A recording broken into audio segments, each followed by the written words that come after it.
নির্বাচনের আগেই একটি দল এই দিব ওই দিব বলছে, টিকিট দিব বলছে না, যেটার মালিক মানুষ না সেইটার কথা যদি সে বলে, এক শিরকি করা হচ্ছে, হচ্ছে না?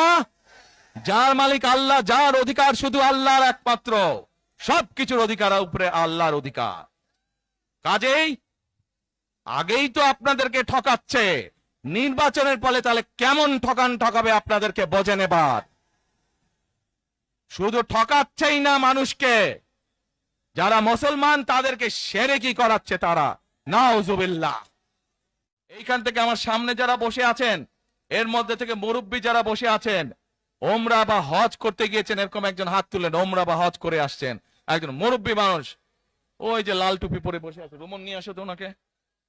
আপনি আসেন দেখি সামনে, সামনে আসেন, আমার কাছে আসেন।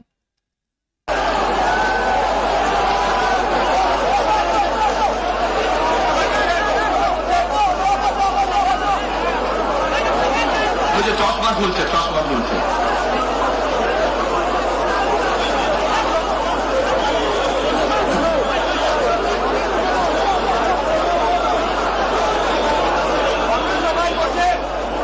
আপনারা বসেন, উনি এখনই মঞ্চ উঠবে, আপনারা সবাই দেখতে পারবেন কে মানুষটা।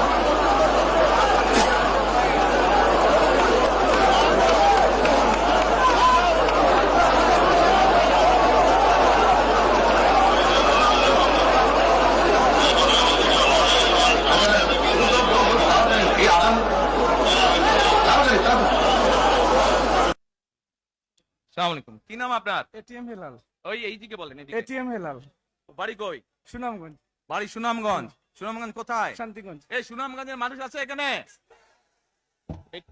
এই লোক আপনাদের মানুষ? আচ্ছা, এখন বলেন কবে গেছিলেন আপনি, হজ না উমরায় গেছিলেন? উমরাতে গেছি 16তে, হজে গেছি 17তে। উমরাতে গেছেন 16তে, হজে গেছেন 17। এখন আমাকে বলেন, আপনি তো উমরা হজ করে আসছেন, যে মাইকের সামনে দাঁড়ান, আপনি কাবা শরীফে গেছেন, জি। কাবা শরীফের মালিক কে? আল্লাহ। জোরে বলেন। আল্লাহ। কাবা শরীফের মালিক কে? আল্লাহ। আল্লাহ।